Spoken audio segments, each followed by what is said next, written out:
first question has to do with the media, of course. Of course. Because the media really has, I feel, distorted the image of what sex looks like. So talk a little bit about that distortion and the damage that it does for our young girls and for really all of us. Well, the biggest problem with media portrayal of women as sexual beings and sexually expressive is that there are these images and concepts that are completely anathema. The first is the virgin kitten who somehow is enticed by everything. The second is the sexual sophisticate whore who people are drawn to but also want to spurn. So these two things are clashing constantly, and for young women who are coming into their sexuality, thanks to their biology, they're pushing against an enormous amount of terrorism around what their sexuality means, both from the media perspective and media input, because what do you want to be? You know, a curious virgin sex kitten, or do you want to be a sexual sophisticated whore? And then they have parents and grandparents and the world saying to them in a pretty terrorist voice, don't you dare be sexually intimate with anyone, because if you do, it will lead to a catastrophic outcome. Mm. And we encourage you to be chaste, C-H-A-S-E-D, when you're seeking a couple, a person to couple with, but then as soon as you have your children, we want you to be C-H-A-S-T-E, chaste. Mm. That's interesting. So with that said, I mean, I think that you have talked a lot about a women's sexual satisfaction kind of lays in the education approach of prevention. Like, what does that really mean? Okay, what it means is that when young women at any age, I mean birth through adolescence especially, when they're learning about sexuality, they're learning about human reproductive biology. They're not learning about the pleasures of the flesh. These are two distinctly different things. So when I talk about a preventative model, what I'm saying is, first of all, there's no such thing as safe sex. It's safest sex, safest as possible, safe as possible. The second thing is saying to women, so that they can avoid negative body image issues, which are very destructive across the board, your body holds enormous pleasures, enormous. Let me teach you how to work with those, enjoy them, share them with other people in the safest way possible. And safest means avoiding an unplanned pregnancy, minimizing your risk of a sexually transmitted infection, and protecting your emotional climate and your psyche to the greatest extent possible. You know, oftentimes mothers will say to me, I don't want my daughter to be sexually involved because I just don't want her to have a broken heart. Well, throw that out the window, because all of us will have a broken heart at some point. Right. The issue is not preventing girls from experiencing a broken heart, it's giving them the tools with which to manage it best. That's really what we're talking about, I think, as mothers, in terms of prevention. And what are some of those tools? I mean, if you were talking to your daughter and she were my daughter's age 12, what should I be saying to her? Well, the best thing I can do is pull from my own experience. My daughter was my best teacher. She was my finest teacher because she was very sexual. She was very interested. People were interested in her. It was like having a living laboratory, you know, with my daughter. Plus, I must have felt really good too. It did. It was wild, and she's on the cover of my book, so people will see this was no wallflower. Anyway. And I had women coming into my practice who were saying to me, the genesis, the etiology of this struggle that I'm dealing with sexually came in adolescence. So I was, you know, in this torture chamber of my very own making, which is why I wrote the book, because I needed an outlet. So what I would say to my daughter when she was 12 is, when she would approach me about a topic having to do with sexuality, I would say, well, how do you feel about that? Before I jumped to an answer, before I stood on my own podium to give her my content, I wanted to know, where was she coming from? So the first thing I think we need to do is ask our daughters, well, how do you feel about that? Or what do you know about that? When they ask us these questions like, what does fill in the blank mean? Well, what do you think it means? You know, because you can make a complete fool of yourself sometimes when you don't have any idea what your daughter's talking about. Anyway, or that I guess you could transfer to other situations too, but anyhow, so that's the first thing. The second thing is to say, well, you know, here's my take on sex. It's one of the finest things in the world, and sexual satisfaction is your birthright and should never be sacrificed in the name of love.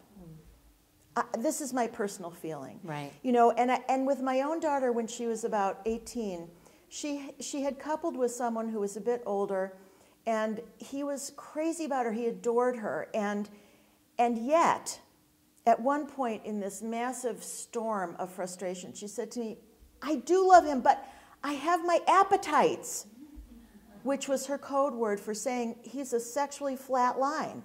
So I'll never forget the day when I was sitting in my office, and I had some downtime, and I wrote my daughter an email, and I said, "Darling, your sexual satisfaction is your birthright. Please never forfeit it in the name of kindness or love, because this is dangerous for you in the long run." And I sat there, I read it about 600 times. I thought, am I going to send that to my daughter? She's 18. People could arrest me for this. Send, you know. And I did. And it has proven to be a very positive thing for me as the mother of a daughter who's very liberated, very in her body, really enjoys her sexuality, is safe in it. So let's flip a little bit. I have a question based on that question, which is, last night at the event, we learned that 1 in 4 women most likely are going to be sexually assaulted or have sex without their consent at some point in their life in the United States. Mm-hmm. And it often happens in the younger years in college and, yep. and times like that. How do I protect my daughter from that? Well, I think, first of all, one of the best ways to do this with young women is to use the newspaper, because there's smut in the newspaper every single day. I mean, some newspaper, all right, if not the radio. So I remember taking things from the newspaper as points of discussion and interest over an evening meal and saying, you know, I read this in the newspaper, which of course alleviates the responsibility that it came up in my own brain. And I want to talk about this because it's been staying with me all day. There was this rape case at, you know, Penn State. There was this. I mean, it's everywhere. And I remember when my daughter went to college, and I said to her, you know, we need to have conversations as this year goes by, as you're getting ready. I want to talk with you about the enormous amount of sexual assault on college campuses. Do you know that? Are you aware of that? Right. And I want you to understand that no means no, yes means yes, and anything in between, if you're in a state of ambivalence, that should also mean no. So there was a lot of open discussion about what does sexual violence include, and naming it for exactly what it is. And there's a fabulous film that's been done by a professor in the communications department at UMass here in Amherst, Lynn Phillips. And it's about how do young women integrate sexual violence. And one of the things that you'll see, even now, post-major feminist movement, post-Miss Magazine, whatever you want to say, is that women still do not call sexual violence for what it is. They do not name it rape. We as their mothers, we as women who love them, need to say, you were raped. This was abuse. Do you understand that this kind of behavior represents sexual abuse? And don't forget that 1 in 4 or 1 in 3, those are reported cases of women 18 years of age and older. We're not counting those cases in women 17 and under who may have experienced their sexual abuse from ages 7 to 12. Right. Because those are juvenile statistics. They're not included in crime statistics if you go to the State Department or whatever. So it's really higher than 1 in 4. And our estimates with boys are 1 in 6. Of course, now, with the Archdiocese, it may be higher. But anyway, yeah. Well, this isn't a political I couldn't show. help it, yeah. All right, your new book, we're going to switch gears here, is Women, Sex, Power, and Pleasure. How are they kind of interconnected, if at all? I think they're very interconnected. My book takes a whole life approach. It's not just about sex, putting sex in its own, which you visit when you have a pass there. It's about women's anemic relationships with pleasure. Now, it's very interesting to be on this program with incredibly accomplished women, you included, who are talking about women's advances in government, in business, in everything. I think these are really important, but there's also this risk that we take of forfeiting pleasure and the medicinal value of pleasure. My experience has been that women use two primary arterial routes by which to feed their sense of self. Have I had a good food and exercise day, whatever the hell that means, and how much have I done for other people?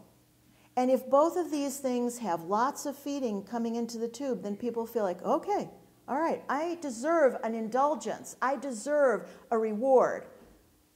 Whatever, an ice cream sundae, a latte. Maybe we'll have great sex. My feeling is that women need to review the medicinal properties of pleasure throughout the day, and pleasure is on a continuum. Epic sex, that you could die from and wouldn't mind is over here. And then, a cup of coffee is over here, although my coffee is way over there.